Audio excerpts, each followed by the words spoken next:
আমাদের ঐক্যবদ্ধ হওয়ার কথা বলেছেন। দেশ রক্ষার ঐক্য না ঈমান রক্ষার ঐক্য?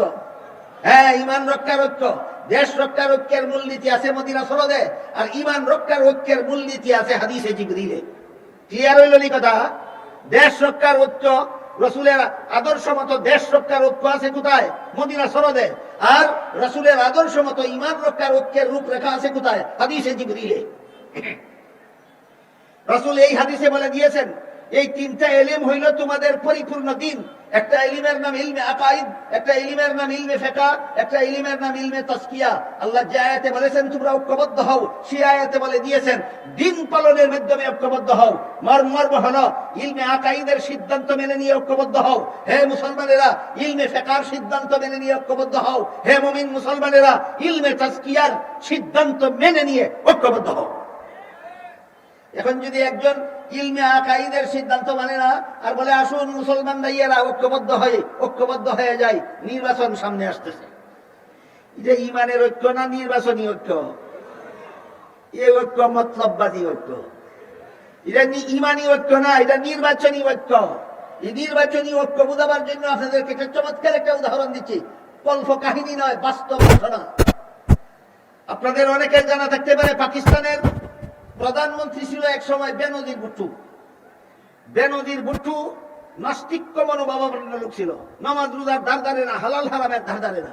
কিন্তু নির্বাচন সামনে আসার পর দেখা যায় হঠাৎ করে বেনজির ভুট্টো তসবিহ পড়ে। কি পড়ে? তসবিহ পড়ে। যে নামাজ রোজার ধার ধারে না, হালাল হারামের ধার ধারে না, নির্বাচন সামনে নিয়ে তসবিহ পড়ে গেল। একজন আলেম জিজ্ঞাসা করলেন, প্রধানমন্ত্রী সামনে নির্বাচন আসতেছে, এখন আপনার তসবিহ পড়ার সময়, কিসের তসবিহ পড়েন? বলে আয়াতুল কুরসির তসবিহ পড়ি। আয়াতুল কুরসি কেউ চিনেন? এক শব্দ না, অনেক লম্বা আয়াত, অনেক লম্বা আয়াত। আলেম জিজ্ঞেস করলেন, আয়াতুল কুরসি তো অনেক লম্বা, তুমি এত তাড়াতাড়ি পড়ো কিভাবে, এত তাড়াতাড়ি দাঁড়া টানো কিভাবে? হয় আমি কিছু শর্টকাট করে নিয়েছি। কিভাবে শর্টকাট করে নিয়েছো? হয় আয়াতুল কুরসির একটা শব্দ আছে কুরসি, এর বাংলা অর্থ হলো গদি। আয়াতুল কুরসির একটা শব্দ আছে কুরসি, এর বাংলা অর্থ গদি। আমি সবকিছু ফেলাইয়া শুধু কুরসি কুরসি কুরসি কুরসি কুরসি কুরসি তসবিহ পড়ি। বলুন আল্লাহর তসবিহ পড়ে না গদির তসবিহ পড়ে? ঠিক তেমনি ভাবে নির্বাচন আসলে পরে আল্লাহ যেভাবে ঈমান রক্ষার ঐক্যের কথা বলেছেন সেই কথা বলে না, শুধু বলে আসো মুসলমান সব ঐক্যবদ্ধ হয়ে যায়। এটা ঈমানের ঐক্য না গুট হওয়ার ঐক্য? এটা কথা সত্য, মতলব খারাপ। কথা সত্য, মতলব খারাপ। যারা এই রকমের মতলব খারাপের অন্তর দিয়ে আপনাদেরকে ঐক্যের দাওয়াত দেয়, এদের ইলমে আকাইদের অবস্থা কি আমি বলতাম যদি আপনাদের শোনার মতো ধৈর্য থাকতো। এদের ইলমে ফিকহ মেনে নেওয়ার, এদের ইলমে ফিকহ মেনে নেওয়ার অবস্থা কি আমি বলতাম যদি আপনাদের শোনার ধৈর্য থাকতো।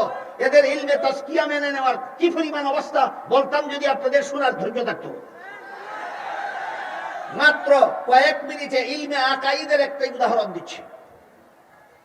আল্লাহ পাক রব্বুল আলামিন পবিত্র কোরআনের এক আয়াতে বলেন, লা ইয়ানালু আহদিজ জালিমিন।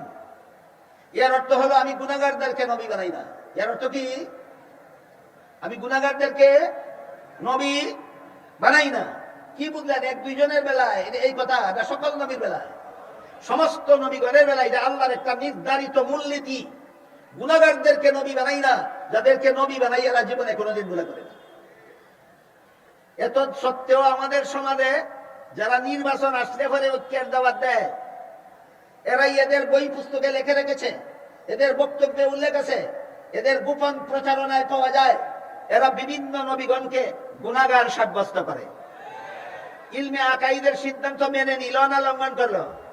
তুমি ইলমে, আল্লাহ রাসূল বলে দিয়েছেন ইলমে আকাইদ তোমার দিন, ইলমে ফিকহ তোমার দিন, ইলমে তাসকিয়া তোমার দিন। আর আল্লাহ কোরআনে বলেছেন দিন পালনের মাধ্যমে মুসলমান ঐক্যবদ্ধ হও। দিনের পয়লা জিনিস দিনের পয়লা জিনিসটাই হইল ইলমে আকাইদ। তুমি মানো না, ইলমে আকাইদের সিদ্ধান্ত হইল নবী বেগুনাহ। তুমি কোন নবী গুনাহ করছে? কোন গুনাহ দিনের ভিত্তিতে তোমার সাথে মুসলমান ঐক্য হবে? অনেক দিন যাবত আমাদের দেশে কিছু ব্যক্তি এবং কিছু দল নবীগণকে গুনাহগার পাপিষ্ঠ সাব্যস্ত করার জন্য অপপ্রচার চালিয়ে যাচ্ছে। এরা আবার কোরআনের আয়াত দিয়ে দলিল দেয়। কোরআনের বিভিন্ন আয়াতে আল্লাহ বলেছেন আদম আলাইহিস সালামকে জান্নাতে দিয়ে আল্লাহ বলেছিলেন সব গাছের ফলমূল খাও, একটি মাত্র গাছের ফল খেতে নিষেধ করেছিলেন। শেষ পর্যন্ত ইবলিস ইবলিসের দুকায় পড়ে আদম নিষিদ্ধ গাছের ফল খেয়েছিলেন। এই ঘটনা কোরআনের অনেক আয়াত আছে। এই ঘটনার উদ্ধৃতি দিয়ে তারা বলে যে আদম যেহেতু আল্লাহর নিষেধ লঙ্ঘন করেছেন, আল্লাহর নিষেধ লঙ্ঘন করার কারণে তিনি গুনাহগার হয়েছেন। এটা নিষিদ্ধ গাছের ফল খাওয়ার অপব্যাখ্যা। বলুন আমার কথা বুঝে থাকলে, নিষিদ্ধ গাছের ফল খাওয়ার কারণে আদম গুনাহগার হয়েছেন, এটা নিষিদ্ধ গাছের ফল খাওয়ার সহি ব্যাখ্যা না অপব্যাখ্যা? এই অপব্যাখ্যা কোন মুসলমানের মস্তিষ্ক প্রসূত নয়, যে খ্রিস্টানদের কাছ থেকে আমরা লিখিত। এবার শুনুন খ্রিস্টানদের কথা। আপনাদেরকে খ্রিস্টান বানাবার জন্য খ্রিস্টান মিশনারি বাংলাদেশের পক্ষ থেকে যতগুলি বই পুস্তক লেখা হয়েছে, এর মধ্যে একটা বইয়ের নাম আছে কুরআনের আলোকে বেহেশতে যাওয়ার পথ। সেই বইয়ে খ্রিস্টানেরা লিখেছে প্রথম মানুষ আদম, প্রথম পাপিষ্ট। প্রথম মানুষ শুধু আদম না প্রথম নবীও? আপনাদের জানা থাকে বলুন, আদম শুধু প্রথম মানুষ না প্রথম নবীও? প্রথম নবী, প্রথম মানুষ আদম, প্রথম পাপিষ্ট। খ্রিস্টানেরা লিখেছে কি ছিল তার পাপ? জান্নাতে নিষিদ্ধ গাছের ফল খাওয়া ছিল তার পাপ। তারপর সেই বইয়ে লেখে এই পাপিষ্ট আদমের বংশে যত নবী জন্মগ্রহণ করেছে সবগুলি নবী জন্মগত পাপিষ্ট। কি ছিল অন্যান্য নবীর পাপ? পাপিষ্ট আদমের বংশের জন্ম হওয়াটাই ছিল তাদের পাপ। তারপরে তাদের বই আরো লেগেছে শেষ পর্যন্ত আল্লাহ একজন নবীকে নিষ্পাপ বানাবার জন্য আর পাপিষ্ট আদমের বংশে জন্ম না দিয়ে আল্লাহ নিজের ঔরসে জন্ম দিলেন। ইনি হলেন ঈসা আলাইহিস সালাম। একমাত্র ঈসা নবী নিষ্পাপ, পাপিষ্ট আদমের বংশে জন্ম হওয়ার কারণে নয়, আল্লাহর ঘরে জন্ম হওয়ার কারণে। বলুন কোন বিবেকবান মানুষের দৃষ্টিতে এইগুলি কোন ধর্মের কথা হতে পারে না, গাঞ্জাখুরি কথা। এই খ্রিস্টানেরা দুনিয়াতে কতগুলি গাঞ্জাখুরি কথাকে ধর্মের নামে চালিয়ে রেখেছে। এর ভিত্তিতে এই দুনিয়াতে ধর্ম নিরপেক্ষতার নামে একটা কুফরি মতবাদের ফাউন্ডেশন স্থাপিত হয়েছে। এখানে লক্ষণীয় ব্যাপার হলো খ্রিস্টানেরা সেই বইয়ে সর্বপ্রথম পাপিষ্ট কোন নবীকে সাব্যস্ত করেছে? আদম আলাইহিস সালামকে। দলিল কিসের দ্বারা দিয়েছে?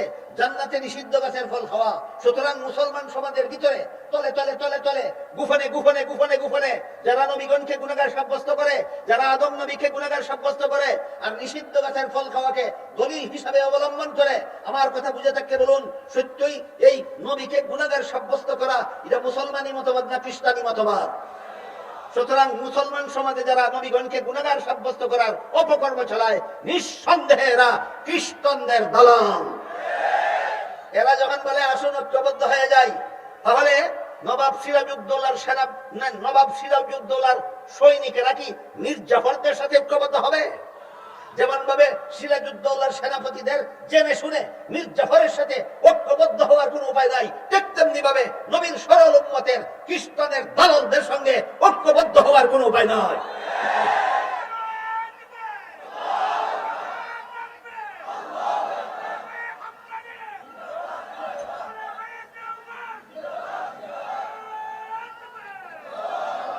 এবার আমরা নিষিদ্ধ গাছের ফল খাওয়ার সহি ব্যাখ্যাটা শুনে আজকের মতো কথা শেষ করি।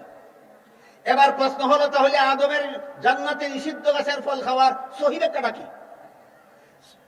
১৫০০ বছরের ইতিহাসে যত নির্ভরযোগ্য মুফাসসিরিনে কেরাম, যত গ্রহণযোগ্য তাফসীরের কিতাব লিখেছেন, প্রায় সবগুলি তাফসীরের কিতাবে আদমের নিষিদ্ধ গাছের ফল খাওয়ার সহি ব্যাখ্যা লেখা আছে। একাধিক ব্যাখ্যা লেখা আছে, তোর মধ্যে একটি মাত্র সহি ব্যাখ্যা আজকে আপনাদের শোনাই। সেটি হলো, মানুষের কোন কাজের দ্বারা সওয়াব হয় আর কোন কাজের দ্বারা গুনাহ হয়, দুনিয়ার জীবনে, জান্নাতি জীবনে নয়। বলুন, মানুষের কোন কাজে সওয়াব হয়, কোন কাজে গুনাহ হয় কোন জীবনে? দুনিয়ার জীবনে, জান্নাতি জীবনে নয়। জান্নাতি জীবনের কোন কাজে সওয়াব নাই, গুনাহ নাই। জান্নাতি জীবনের কোন কাজে সওয়াব নাই, গুনাহ নাই। এবার বলুন, আদম নিষিদ্ধ গাছের ফল খেয়েছিলেন কোন জীবনে? এই ব্যাখ্যাটা যদি আপনি মেনে নেন, আল্লাহ বলেছিলেন গুনাহগারদেরকে নবী বানাই না, আল্লাহর মূলনীতি লঙ্ঘন হয় না, রক্ষা হয়। সুতরাং নবীগণের বেলায় যেই ব্যাখ্যা আল্লাহর মূলনীতি, যেই ব্যাখ্যার দ্বারা আল্লাহর মূলনীতি রক্ষা হয়, এই ব্যাখ্যা বিশুদ্ধ ব্যাখ্যা। যে অপব্যাখ্যার দ্বারা আল্লাহর মূলনীতি লঙ্ঘন হয়, সেই ব্যাখ্যা হলো মন গড়া ব্যাখ্যা, ভ্রান্ত ব্যাখ্যা। সুতরাং বর্তমান বাংলাদেশের মুসলমানদের যদি ঈমান রক্ষার জন্য ঐক্যবদ্ধ হতে হয়, আল্লাহ এবং আল্লাহ রাসূল পরিষ্কার একটা প্ল্যাটফর্ম বলে দিয়েছেন, হে মুমিন, সমস্ত মুমিন মুসলমানেরা, তোমরা ইলমে আকাইদের সিদ্ধান্তগুলি মেনে নিয়ে ঐক্যবদ্ধ হও, তোমরা ইলমে ফিকহের সিদ্ধান্তগুলি মেনে নিয়ে ঐক্যবদ্ধ হও, তোমরা ইলমে তাজকিয়ার সিদ্ধান্তগুলি মেনে নিয়ে ঐক্যবদ্ধ হও। এটা হলো মুসলমানদের ঈমান রক্ষার ঐক্যের রূপরেখা। দেশ রক্ষার ঐক্য, রসুলের জীবন আদর্শ থেকে ঐক্যের রূপরেখা গ্রহণ করার, ইমান রক্ষার ঐক্যের রূপরেখাও রসুলের জীবন আদর্শ থেকে গ্রহণ করার সৌভাগ্য দান করুন। সবাই বলুন আমিন। সুবহানা রাব্বিকা রাব্বিল ইজ্জাতি আম্মা ইয়াসিফুন ওয়া সালামুন আলাল মুরসালিন ওয়ালহামদুলিল্লাহি রাব্বিল আলামিন।